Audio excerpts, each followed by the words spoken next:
السلام عليكم ورحمة الله. مرحبا بكم يا أحبائي. Welcome to my channel. Let's learn together. നമ്മളിപ്പോൾ പഠിച്ചുകൊണ്ടിരിക്കുന്നത് എന്താണ്? തേർഡ് സ്റ്റാൻഡേർഡിലെ 4th യൂണിറ്റ് ആണല്ലേ. കഴിഞ്ഞ ക്ലാസ്സിലെടുത്ത ഭാഗം എല്ലാവരും കണ്ടില്ലേ? ഇന്ന് നമ്മൾ അടുത്ത പാഠത്തിലേക്ക് കടക്കുകയാണ്. കഴിഞ്ഞ ക്ലാസ്സിൽ നമ്മൾ ഫുട്ബോളിനെ പറ്റിയുള്ള നല്ലൊരു കവിത പഠിച്ചല്ലേ? എല്ലാവർക്കും ഗെയിമൊക്കെ ഇഷ്ടമായതുകൊണ്ട് ആ കവിതയൊക്കെ എല്ലാവർക്കും ഇഷ്ടപ്പെട്ടില്ലേ? ഇനി നമ്മൾ അടുത്ത പാഠത്തിലേക്ക് കടക്കുകയാണ്. എന്താണ് അടുത്ത പാഠത്തിൻ്റെ പേര്? ആലമുൽ അൽആബ്. ആലമുൽ അൽആബ് എന്ന് വെച്ചാൽ എന്താണ്? The world of games. ആലം എന്ന് വെച്ചാൽ ലോകം, വേൾഡ്. അൽആബ് എന്ന് വെച്ചാൽ കളികൾ, games. The world of games. നമുക്ക് നോക്കാം ഇതിൽ ഏതൊക്കെ ഗെയിംസിനെ പറ്റിയാണ് നമുക്ക് പഠിക്കാനുള്ളതെന്ന്. ഒന്നാമത്തെ ചിത്രം നോക്കിയിട്ട് പറഞ്ഞേ, സ്ക്രീനിൽ ഏത് കളിയാണ് നടന്നുകൊണ്ടിരിക്കുന്നത്? മാതാ തറൗന ഫി ഹാദിഹി ഷാഷ? ഹുനാക ഖുറത്തുൽ ഖദം. നഅം, വെരി ഗുഡ്. അവിടെ എല്ലാവരും ഫുട്ബോൾ ആണല്ലേ കളിക്കുന്നത്. ആ കുട്ടി ഫുട്ബോൾ ആണ് കാണുന്നത്. യുഷാഹിദുൽ വലദു ലഅബ ഖുറത്തുൽ ഖദമി. കുട്ടി ഫുട്ബോൾ കളിക്കുന്നത് കാണുന്നു. ഇനി രണ്ടാമത്തെ ചിത്രം നോക്കിയിട്ട് പറഞ്ഞേ, എന്താണ് രണ്ടാമത്തെ ഗെയിം? വെരി ഗുഡ്, ക്രിക്കറ്റ് ആണല്ലേ. ക്രിക്കറ്റ് ആരാണ് കളിക്കുന്നത്? ഗേൾസ് ആണ് കളിക്കുന്നത്. തലഅബുൽ ബനാതു ക്രിക്കറ്റ്. പെൺകുട്ടികൾ ക്രിക്കറ്റ് കളിക്കുന്നു. ഇനി നമുക്ക് അടുത്ത് നോക്കിയാലോ. അടുത്തത് എന്താണ്? ഫാസൽ ഫരീഖുൽ ഹിന്ദിയു ഫിൽ ഹോക്കി. ഫാസ, വിജയിച്ചു. ആരാണ് ജയിച്ചത്? ഹോക്കി പ്ലെയേഴ്സ് ആണ്. ഹോക്കി എന്ന് നിങ്ങൾ ഇതിന് മുന്നേ കേട്ടിട്ടില്ലേ? ഹോക്കി നമ്മുടെ ഇന്ത്യൻ ഗെയിമാണ്. ഫാസൽ ഫരീഖുൽ ഹിന്ദിയു ഫിൽ hockey. Hockey team, Indian hockey team ജയിച്ചു എന്നാണ് ഇവിടെ പറയുന്നത്. ചിത്രത്തിൽ കാണുന്നില്ലേ? ഇനി അടുത്തത് എന്താണ്? യൽഅബുൽ ഔലാദു ഖുറത്തു ത്വാഇറ. ഖുറത്തു ത്വാഇറ എന്താണ്? നമ്മൾ കഴിഞ്ഞ ക്ലാസ്സിൽ പറഞ്ഞതാണ്. ചിത്രം നോക്കിയിട്ട് പറഞ്ഞേ. ഖുറത്തു ത്വാഇറ വോളിബോൾ ആണ്. യൽഅബുൽ ഔലാദു ഖുറത്തു ത്വാഇറ. യൽഅബു കുട്ടികൾ കളിക്കുന്നു. അൽ ഔലാദ് ആരാണ് കളിക്കുന്നത്? വലതും ജമ്മ് ഔലാദ്. കുട്ടികൾ കളിക്കുന്നു. ഖുറത്തു ത്വാഇറ. എന്താണ് ഖുറത്തു ത്വാഇറ? വോളിബോൾ. Very good. ഇനി അവസാനത്തെ ചിത്രത്തിൽ എന്താണ്? രണ്ട് പേരാണല്ലേ കളിക്കുന്നത്. പേര് കളിക്കുന്ന ഗെയിം എന്താണ്? എല്ലാവരും ഒന്ന് പറഞ്ഞേ. നിങ്ങളെല്ലാവരും കളിക്കുന്ന ഗെയിം തന്നെയാണ്. ടെന്നീസ് ആണല്ലേ. Shuttle bat. യലഅബു ഷാജി വറാഷിദ് അരീഷത ത്വാഇറ. ഷാജിയും റാഷിദും എന്താണ് കളിക്കുന്നത്? ടെന്നീസ് ആണ് കളിക്കുന്നത്. റീഷത ത്വാഇറ ടെന്നീസ്, അല്ലെങ്കിൽ ബാഡ്മിൻ്റൺ എന്നും നമ്മൾ പറയാറുണ്ട്. ഇപ്പം നിങ്ങൾക്ക് ഈ 5 ഗെയിം മനസ്സിലായില്ലേ? ഏതൊക്കെയാണ്? ഖുറത്തുൽ ഖദം ഫുട്ബോൾ, ക്രിക്കറ്റ്, ഹോക്കി, ഖുറത്തു ത്വാഇറ വോളിബോൾ, റീഷത്തു ത്വാഇറ ടെന്നീസ്. എല്ലാവരും ഈ 5 ഗെയിം പഠിച്ചില്ലേ? ഇനി ഇവിടെ നോക്കിക്കേ. നളഉ ഫീ മകാനി ഖുറത്തുൽ ഖദമിൽ അൽഅബ അൽമുനാസിബ വതുൻഷിദു. ആദ്യത്തെ കവിത നോക്കിക്കേ. അവിടെ റെഡ് കളറിൽ കൊടുത്ത ഗെയിം ഏതാണ്? ഖുറത്തുൽ ഖദം, ഫുട്ബോൾ ആണ്. അപ്പോൾ ഇനി നമ്മൾ എന്താണ് ചെയ്യേണ്ടത്? രണ്ടാമത്തെ കവിതയ്ക്ക് ഈ സൈഡിൽ തന്ന ചിത്രം ഏതാണെന്ന് നോക്കിയിട്ട് വേണം കവിത മാറ്റി എഴുതാൻ. അപ്പോൾ എങ്ങനെ എഴുതാം? ആദ്യം നമുക്കിതൊന്ന് പാടി നോക്കാം. യാ അസ്ഹാബി ഹയ്യാ നദ്ഹബ് نمضي دوما نحو الملعب هيا نلعب كرة القدم نتسابق لبلوغ القمم. കഴിഞ്ഞ ക്ലാസ്സിൽ നമ്മൾ ഈ കവിത പഠിച്ചതാണല്ലേ. ഇന്ന് നമ്മൾ എന്താ ചെയ്യേണ്ടത്? ഇവിടെ ഖുറത്തുൽ ഖദം മാറ്റി വോളിബോൾ വെച്ചു കൊടുക്കണം. വോളിബോളിൻ്റെ അറബി നമ്മൾ എന്താണ് പഠിച്ചത്? എല്ലാവരും ഒന്ന് ഓർത്തെടുത്ത് പറഞ്ഞേ. Very good, ഖുറത്തു ത്വാഇറ. ഖുറത്തു ത്വാഇറ എന്നാണല്ലേ പഠിച്ചത്. അപ്പോൾ ഈ കവിത നമുക്കൊന്ന് മാറ്റി എഴുതിയാലോ?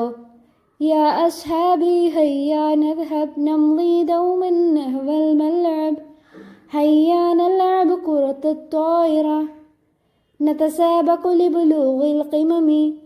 എല്ലാവർക്കും മനസ്സിലായോ? ഹയ്യാ നൽഅബു കഴിഞ്ഞിട്ട് അവിടെ നമ്മൾ ഖുറത്തു ത്വാഇറ എന്ന് വെച്ച് കവിത മാറ്റി എഴുതണം. ഇനി അടുത്തത് ഏതാണ്? അടുത്ത ഗെയിം ഏതാണെന്ന് നോക്കിയിട്ട് പറഞ്ഞേ. അടുത്ത ഗെയിം ഏതാണ്? ബാസ്കറ്റ് ബോൾ ആണല്ലേ. ബാസ്കറ്റ് ബോളിന് നമ്മൾ എന്താണ് അറബി പഠിച്ചത്? ഖുറത്തു സെല്ല. ഖുറത്തു സെല്ല ആണ് ബാസ്കറ്റ് ബോൾ. അപ്പം നമ്മൾ എങ്ങനെ കവിത മാറ്റി എഴുതും?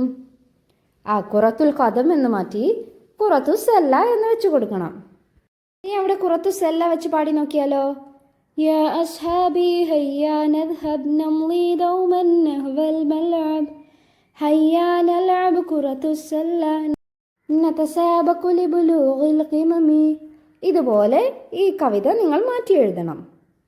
ഇതുപോലെ മൂന്നാമത്തെ വരിയിൽ ഖുറത്തു സല്ല എന്നും ഖുറത്തു ത്വാഇറ എന്നും വെച്ച് കൊടുത്തുകൊണ്ട് കവിത മാറ്റി എഴുതണം. നിങ്ങൾ ആകെ ആ റെഡ് കളറിലുള്ള ഖുറത്തുൽ ഖദം മാത്രമേ മാറ്റേണ്ടതുള്ളൂ. ബാക്കി വരിയെല്ലാം സെയിമാണ്. ഇങ്ങനെ വെച്ച് കൊടുത്ത് എല്ലാവരും ഒന്ന് പാടി എഴുതി നോക്കിക്കേ. ഇനി അടുത്തതായി നമുക്ക് എന്താണ് ചെയ്യാനുള്ളത്? നുലാഹിലു വനസ്വിലു, ചിത്രം നിരീക്ഷിച്ച് യോജിപ്പിക്കാനാണ്. ഒരു സൈഡിൽ എന്താണ് നൽകിയിട്ടുള്ളത്? ഗെയിം ഏതാണെന്നാണല്ലേ. രണ്ടാമത്തെ സൈഡിലെ പിക്ചർ എന്താണ്? അതിൻ്റെ പ്ലേ ഗ്രൗണ്ട് ഏതാണെന്നാണ് നൽകിയിട്ടുള്ളത്. എങ്കിൽ എല്ലാവരും ഇതൊന്ന് നോക്കിയിട്ട് ചെയ്ത് നോക്കിയേ. ഗെയിമും അതിൻ്റെ ഗ്രൗണ്ടും ഏതാണെന്ന് എല്ലാവരും മാച്ച് ചെയ്യണം. മനസ്സിലായില്ലേ? എങ്കിൽ നമുക്ക് ചെയ്തു നോക്കാം. എന്നിട്ട് അതിൻ്റെ സൈഡിൽ ഏതാണ് ഗെയിം എന്ന് എഴുതുകയും കൂടെ വേണം. എങ്കിൽ നമുക്ക് ചെയ്തു നോക്കിയാലോ? ആദ്യം നമുക്ക് ക്രിക്കറ്റ് മാച്ച് ചെയ്യാം. ക്രിക്കറ്റിൻ്റെ ഗ്രൗണ്ട് ഏതാണ്? ചിത്രത്തിൽ കാണുന്നത് പോലെ എല്ലാവരും യോജിപ്പിച്ചേ. എന്നിട്ട് അതിന് നേരെ ക്രിക്കറ്റ് എന്ന് എഴുതണം. മനസ്സിലായില്ലേ? ഇനി അടുത്തതോ ഫുട്ബോളിൻ്റെ ഗ്രൗണ്ട് ഏതാണ്? ഖുറത്തുൽ ഖദം എന്നതിൻ്റെ നേരെ എഴുതുകയും വേണം. ചിത്രത്തിൽ കാണുന്നത് പോലെ എല്ലാവരും വരച്ച് യോജിപ്പിക്കണം. ഇനി അടുത്തത് ഏതാണ്? ബാഡ്മിൻ്റൺ ആണല്ലേ. റീഷത്തു ത്വാഇറ. ബാഡ്മിൻ്റന് നമ്മൾ റീഷത്തു ത്വാഇറ എന്നാണ് പറയുക. ഈ ഗെയിംസ് ഒക്കെ നിങ്ങൾ ടി വിയിൽ കണ്ടിട്ടില്ലേ? അല്ലെങ്കിൽ നിങ്ങൾ തന്നെ നേരിട്ട് കളിച്ചിട്ടില്ലേ? എല്ലാവർക്കും അറിയാവുന്ന ഗെയിംസ് ആണല്ലേ. എല്ലാവരും ഇതിൻ്റെയൊക്കെ പേര് പഠിച്ചു വെക്കണേ. ഇനി അടുത്തത് എന്താണ്? നഫ്ഹമുൽ അദദ, നമുക്ക് എണ്ണം മനസ്സിലാക്കാം. ഇവിടെ നമ്മൾ ക്രിക്കറ്റ് ടീമിന് വേണ്ട പ്ലെയേഴ്സിനെയൊക്കെ നിരത്തി വെച്ചിട്ടുണ്ടല്ലേ. അവർ നിരന്ന് നിൽക്കുകയാണ്. എത്ര പ്ലെയേഴ്സ് ഉണ്ട് ടോട്ടൽ? എല്ലാവരും എണ്ണി നോക്കിയിട്ട് പറഞ്ഞേ. ടോട്ടൽ ഒരു ടീമിൽ 11 പേരുണ്ടല്ലേ. എങ്കിൽ ഇവിടെ അവരുടെ നമ്പറും പേരുമാണ് നൽകിയിട്ടുള്ളത്. നിങ്ങൾ കണ്ടിട്ടില്ലേ പ്ലെയേഴ്സിൻ്റെ ബാക്കിലൊക്കെ, ജേഴ്സിയുടെ ബാക്കിലൊക്കെ നമ്പേഴ്സ് ഉണ്ടാകുന്നത്? അതുപോലെ നമ്പേഴ്സും അവരുടെ പേരുമാണ് മുകളിലെ ലിസ്റ്റിൽ നൽകിയിട്ടുള്ളത്. എങ്കിൽ നമുക്ക് വായിച്ചു നോക്കാം. റാഷിദ് അസലാസൂൻ, രാജു വാഹിദ് വസലാസൂൻ, ലബീബ് ഇസ്നാനി വസലാസൂൻ,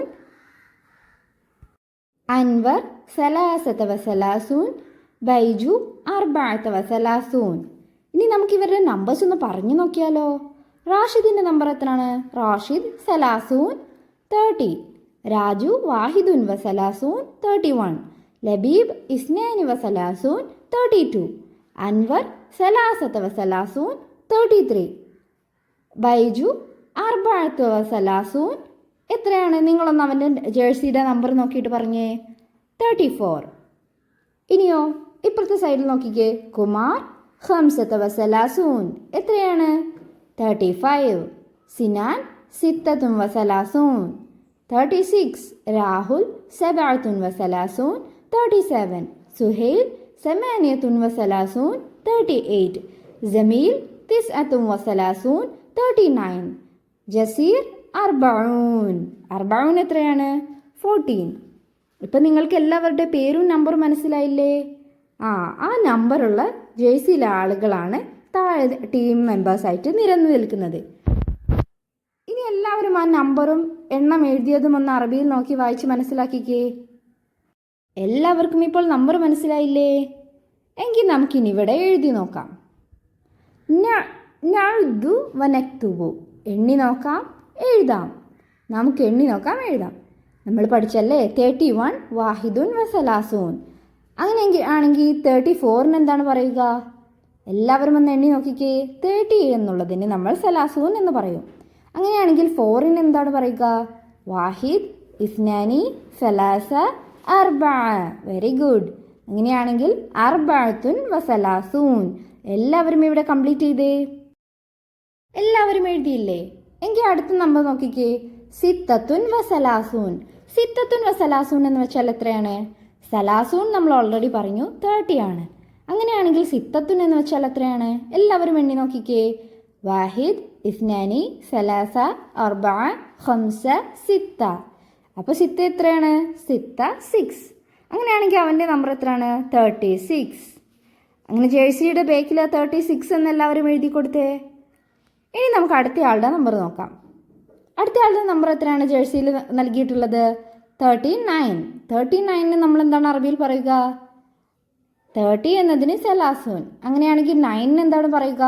വാഹിദ്, ഇസ്നാനി, സലാസ, അർബഅ, ഖംസ, സിത്ത, സബഅ, സമാനിയ, തിസ്അ. തിസ്അ എന്ന് വെച്ചാൽ 9. അപ്പോൾ 39 എങ്ങനെ പറയും? തിസ്അത്തുൻ വസലാസൂൻ. എല്ലാവർക്കും മനസ്സിലായില്ലേ? ഇനി അടുത്ത ചിത്രം നോക്കാം. ഇസ്നാനി വ ഇഷ്റൂൻ. ഇസ്നാനി എന്ന് വെച്ചാൽ എത്രയാണ്? വാഹിദ്, ഇസ്നാനി. ഇസ്നാനി എന്ന് വെച്ചാൽ 2. വ ഇഷ്റൂൻ. ഇഷ്റൂൻ എത്രയാണ്? സലാസൂൻ നമ്മൾ പറഞ്ഞു 13 ആണ്. ഇഷ്റൂൻ എന്ന് വെച്ചാൽ 20. അപ്പോൾ ഇസ്നാനി വ ഇഷ്റൂൻ എന്ന് വെച്ചാൽ എത്രയാണ്? 22. എങ്കിൽ ആ നമ്പർ ഒന്ന് അവൻ്റെ ജേഴ്സിയുടെ ബാക്കിൽ എഴുതി കൊടുത്തേ. ഇനി അടുത്തയാൾക്ക് നമ്പറുമില്ല, എത്രയാണെന്നും ഇല്ല അല്ലേ? എങ്കിൽ നമുക്ക് ഇഷ്ടമുള്ളൊരു നമ്പർ നമുക്കിവിടെ കൊടുക്കാം. 25 എന്ന് കൊടുത്താലോ? 25 കൊടുക്കുമ്പോൾ നമ്മൾ എങ്ങനെയാണ് എഴുതുക? ഖംസത്തുൻ വ ഇഷ്റൂൻ. ഇനി താഴെയുള്ള ആളുടെ ജേഴ്സിയുടെ മേലെയുള്ള നമ്പർ എത്രയാണ്? 27. 27 നമ്മൾ എന്താണ് അറബിയിൽ പറയുക? ആദ്യം നമുക്ക് 20ക്ക് എന്താ പറയുക എന്ന് നോക്കാം. 20 ഇഷ്റൂൻ. അപ്പോൾ 7 എന്താ പറയുക? എല്ലാവരും വേണ്ടി നോക്കിയേ. വാഹിദ്, ഇസ്നാനി, സലാസ, അർബഅ, ഖംസ, സിത്ത, സബഅ. സബഅത്തുൻ വ ഇഷ്റൂൻ. 27. ഇനി അടുത്ത ആളുടെ നമ്പർ നോക്കിക്കേ. സമാനിയത്തുൻ. ഫസ്റ്റ് നമ്പർ താഴെയുണ്ട്, രണ്ടാമത്തെ നമ്പർ ജേഴ്സിയുടെ ബാക്കിലും ഉണ്ട്. സമാനിയത്തുൻ എന്ന് വെച്ചാൽ എത്രയാണ്? 8. പിന്നെയോ ലാസ്റ്റ് നമ്പർ എത്രയാണ് ജേഴ്സിയിൽ എഴുതിയത്? 3 ആണല്ലേ? അങ്ങനെയാണെങ്കിൽ എത്രയായിരിക്കും നമ്പർ? 38. എല്ലാവർക്കും മനസ്സിലായില്ലേ? 38. അങ്ങനെയാണെങ്കിൽ നമുക്ക് എഴുതി നോക്കിയാലോ? എല്ലാവർക്കും ഇപ്പോൾ നമ്പേഴ്സ് എങ്ങനെയാണ് എഴുതേണ്ടതെന്ന് മനസ്സിലായില്ലേ? 38, സമാനിയത്തുൻ വസലാസുൻ. ഇനി അവസാന ആളുടെ നമ്പർ എത്രയാണ്? 14, അർബഊൻ. ഇപ്പം നമ്മൾ 40 വരെ എണ്ണാൻ പഠിച്ചല്ലേ? എങ്കിൽ എല്ലാവരും നോട്ടിലേക്ക് വാഹിദുൻ മുതൽ 14 വരെ ഒന്ന് നോട്ടിൽ എഴുതിക്കേ. 1 മുതൽ 40 വരെ എല്ലാവരും അറബിയിൽ നമ്പേഴ്സ് നോട്ടിൽ എഴുതി നോക്കുക. എല്ലാവർക്കും നമ്പേഴ്സൊക്കെ ഇപ്പോൾ മനസ്സിലായില്ലേ? ഇനി സിമ്പിളായിട്ട് എഴുതാവുന്നതേ ഉള്ളൂ. ഇതുവരെ എടുത്ത ഭാഗങ്ങളൊക്കെ എല്ലാവർക്കും മനസ്സിലായില്ലേ? അടുത്ത വീഡിയോയിൽ നമുക്ക് അടുത്ത ഭാഗവുമായി കാണാം. അതുവരേക്കും ബൈ. അടുത്ത വീഡിയോ ലഭിക്കുന്നതിനായി എല്ലാവരും ചാനൽ ലൈക്ക് ആൻഡ് സബ്സ്ക്രൈബ് ചെയ്ത് സപ്പോർട്ട് ചെയ്യുക. Okay, bye. See you on next video ഇൻഷാ അല്ലാഹ്. അതുവരേക്കും എല്ലാവരും നന്നായി